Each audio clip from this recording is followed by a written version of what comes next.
Hello, my name is Adegboyega Dominic Atolagbe. I'm a Nigerian and I will be speaking on Nigerian education policy. Thank you for listening. History. Educational policy in Nigeria has passed through three significant phases: before amalgamation, pre-independence, and post-independence eras. Before the colonization of the territories by the British government, the pluralistic territory had various forms of traditional and religious leaders. Before the introduction of Western education in Nigeria, various communities were engaged in informal educational processes. The African culture consciously engaged in training the young men and women in various traditional ways. This they did by transferring various skills, knowledge to the members of their families, even though there were no physical classrooms. There were no physical classrooms. Education was organized along well-defined lines. Women were educated in the art of managing their homes. Hence, they were trained in pottery, cookery, spinning, weaving, as the case may be.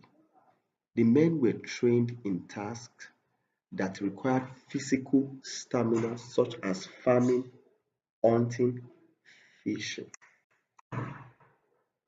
This was the scenario in 1842 when the Christian missionaries arrived in the South and introduced Western education.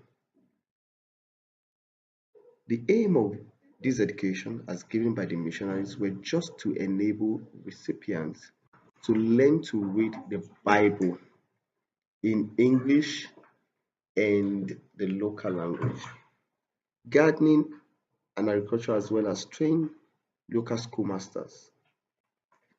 It was noted that even though the missionaries' major objectives of establishing schools were the propagation of Christianity, their greatest legacy was their educational works and development of indigenous languages into writing.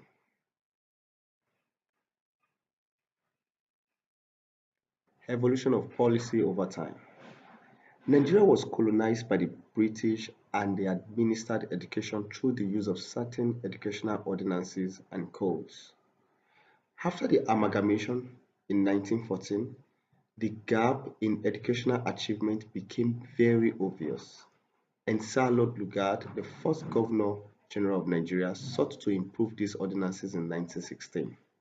He signed a policy as an instrument of building good character and usefulness of individuals to themselves and the community. After independence, the country witnessed several other education edicts, policies, and laws. In 1977, UPE was established to expand access into tertiary education and increase the number of unity schools in the country.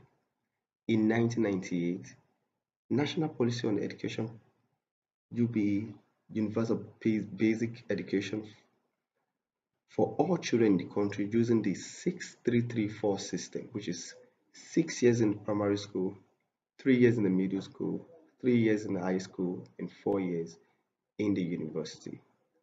In 2004, UBE was revised to specify the functions of an adult, non-formal, special, open, and distance learning. Additionally, the revision created a broad curriculum which created opportunities for all children regardless of sex, background, or ability. Strengths and weaknesses. Strength. The Universal Free Basic Education UBE program in 1976 gave some children access to free education. Number two, the revised policy in 1998 to replace the 654 system with the 6334 education system was designed to encourage vocational education to make Nigerians more efficient and skillful. Weaknesses of the policy: poor funding of education and no management. The impact of Nigerian policy for students. The Compulsory Free Universal Basic Education Act 2004 provides a legal framework within which the federal government supports states towards achieving uninterrupted 9-year compulsory universal basic education for all children in primary and junior secondary school levels throughout the country. The impact of Nigerian policy for teachers. Teachers Registration Council of Nigeria (TRCN) was established, and this program is to promote the exchange of ideas, best practices, and to lead the development of knowledge, skills, and orientation in the teaching profession. Number two, for teachers, due to lack of funding, teacher salaries are low. Thank you.